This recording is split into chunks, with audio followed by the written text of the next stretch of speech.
어둠 밤 화장실에서 새어나오는 물소리.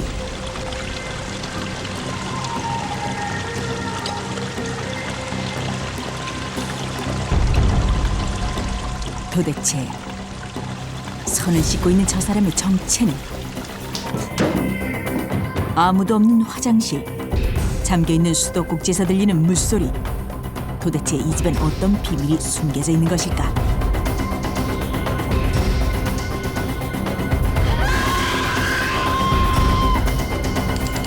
살인사건이 발생했던 아파트 매매 취소 및 위자료 청구 사건.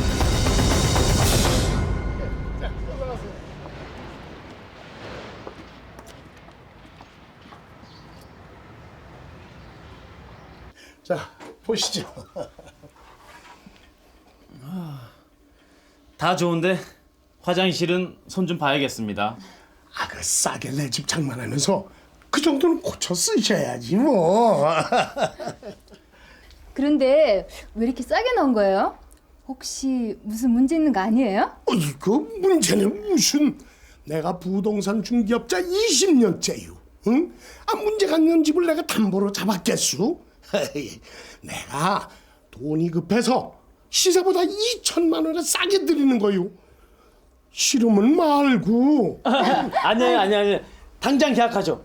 어때? 당신도 괜찮아? 그 두 분 할 만한 걸 복 받은 줄 아셔. 네, 감사합니다. 고맙습니다. 계약하러 갑시다.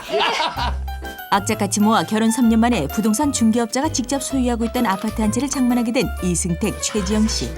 별 하자 없는 집을 시세보다 2천만 원이나 싸게 구입했으니 자신들에겐 행운이라 여겼다.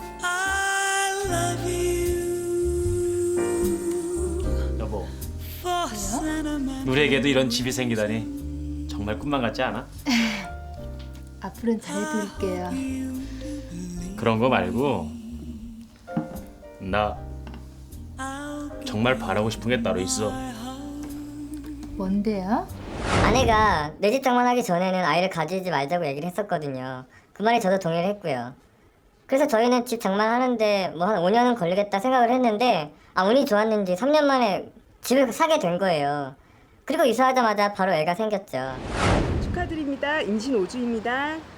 내 집 장만에 기다리던 아기까지 두 사람은 세상 전부를 다 가진 듯 행복했다. 이게 뭡니까? 사장님이 집장만도 싸게 해주시고 저희한테 아이도 생겼거든요. 그 아기까지 생겼다니까 제가 다 기분이 좋습니다.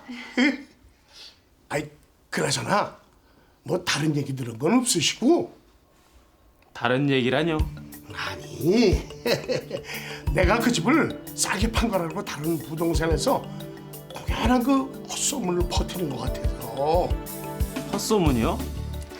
아직 들은 얘기 없습니다. 근데 괜히 그 헛소문에 신경 쓰지 말아요. 응? 헛소문 그 기분만 나빠지니까 더 하려고도 하지 말고. 응? 중개업자의 말이 이상하다 생각했지만 별 신경 쓰지 않고 넘긴 승택 씨와 지영 씨. 하지만 문제는 그때부터였다. 여보, 뱃속에 있는 우리 아기를 위해서라도 뭐 좀 먹어야 되잖아. 먹는다는 생각만 하면 속이 안 좋아요. 그럼 내가 나가서 딸기라도 좀 사가지고 올까? 딸기? 왜? 딸긴 좋아? 그럼 내가 얼른 나가서 딸기 사가지고 올게. 심한 입덧으로 제대로 먹지 못한 채 누워만 있어야 했던 지영 씨. 순간 지영 씨는 이상한 소리를 들었다. 그건 바로 화장실에서 새어나오는 물소리. 혹시 나간다던 남편이 안에 있나? 화장실엔 아무도 없었다.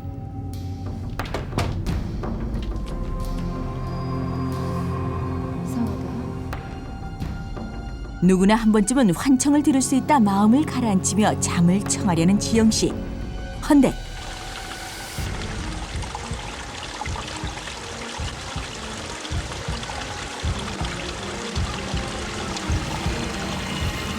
지영 씨는 자신이 듣고 있는 물소리가 결코 환청이 아니라 생각했다. 화장실에 누군가가 있는 것이 틀림없다고 생각했다. 하지만 그건 역시 지영 씨 생각일 뿐. 화장실엔 아무도 없었다. 게다가 수도꼭지는 꼭 잠겨 있었다.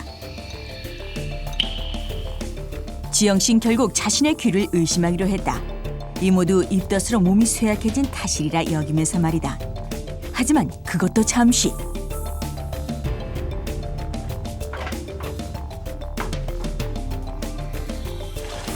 이 소리, 화장실 문만 닫으면 들려오는 저 물소리. 도저히 상식으로는 설명되지도 이해되지도 않는 상황에 지영 씨는 심장이 멎을 것 같이 무서워졌다. 정말 물소리가 들렸어요. 처음엔 혼자 있을 때만 들렸는데 나중에는 남편이 같이 있어도 저만 들리는 거예요. 전 전혀 안 들리는데 혼자 물소리가 들린다 그러는 거예요. 그래서 처음엔 입덧 때문에 못 먹어서 몸이 많이 약해져서 그래서 환청이 들리는 거라고 위로를 해줬죠. 그리고 요즘 세상에 귀신이 어디 있습니까? 그러다 이상한 소문을 듣게 된 거예요. 하루하루 심신이 약해져가는 지영 씨 때문에 집안일까지 도맡아 하게 된 승택 씨. 그러던 어느 날 옆집 아주머니에게 이상한 말을 듣게 된다. 새댁이 많이 아픈 것 같던데. 예, 사실은 임신을 했거든요. 잘 먹지도 못하고 환청까지 들리나 봐요. 저 이런 말 하면 어떻게 생각할지 모르겠는데 뱃속에 아기를 생각해서라도 다른 집으로 이사 가지 그래요. 이사라뇨? 아니 젊은 사람들이 집장만 하려고 그런 건 아는데 에이 그래도 그런 집은 사는 게 아니지. 아니 그런 집이라뇨. 사람이 그냥도 아니고 살인을 당해서 죽어나간 집인데 부동산에서 그런 얘기 안 해줬어요? 네? 살인 사건이요? 승택 씨는 지영 씨가 놀랄까 살인 사건에 대해서 아무런 말도 꺼내지 않은 채 부동산 중개업자를 찾아갔고 지영 씨는 집에 홀로 남게 되었다. 바로 그때 점점 더 크게 지영 씨의 귀로 파고드는 물소리.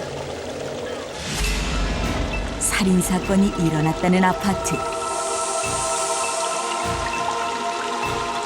그리고 화장실. 저 물소리와 살인 사건은 도대체 어떤 연관이 있는 것일까?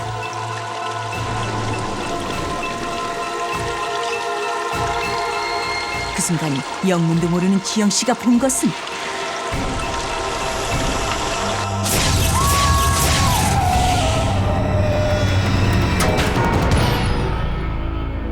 안타깝지만 유산하셨습니다.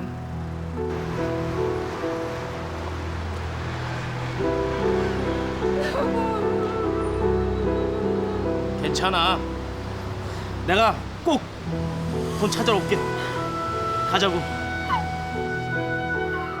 아내의 유산에 분노한 승택 씨는 당장 중개업자를 찾아갔다.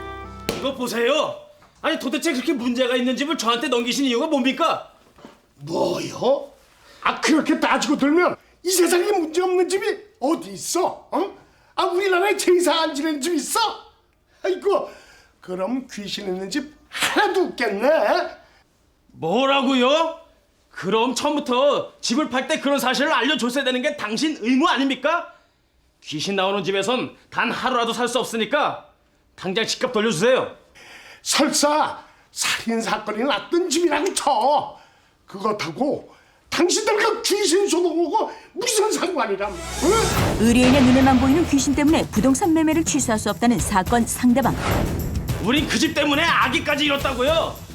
이건 처음부터 제대로 알려주지 않은 당신 잘못이니까 집값에다가 각종 세금, 우리가 입은 정신적 피해까지 다 물어내세요. 매매 당시 중개업자가 진실을 은폐했으므로 정신적 위자료까지 배상하라는 사건 의뢰인. 그러니까 내가 과연 법적 판결은? 어쨌든 처음부터 얘기를 안 해주셨잖아요. 아니 귀신이 나오는 집에서 어떻게 잠을 잡니까? 그러니까 내가 2천만 원이나 깎아준 거 아니야? 과연 법적 판결은? 이 사람 뭐 이 사건 아파트에 살인 사건이 일어났느냐 하는 점은 매수인의 입장에서는 매매라는 법률 행위의 중요 부분에 착오가 있는 경우에 해당되기 때문에 민법 109조 착오에 의한 의사표시로서 매매 계약을 취소하고 매매 대금의 반환을 구할 수 있습니다. 또한 이 사건은 민법 제110조 사기 강박에 의한 의사표시에 의하여 매도인의 불고지 행위는 묵비에 의한 기망 행위로 의뢰인은 취득세, 등록세, 수리비 등을 부동산 업자에게 손해배상 청구가 가능하다. 다만 기신을 보아서 유산이 되었다는 그 부분은 사실상 입증이 불가능하기 때문에 위자료 청구는 인용되기 어려울 것으로 보입니다. 그리고 박규석은 중개인으로서 중개인이 중개 대상물에 대해서 확인 설명할 의무를 위반한 경우에도 해당이 되기 때문에 부동산 중개업법에 따른 손해배상 청구도 가능할 것으로 보입니다.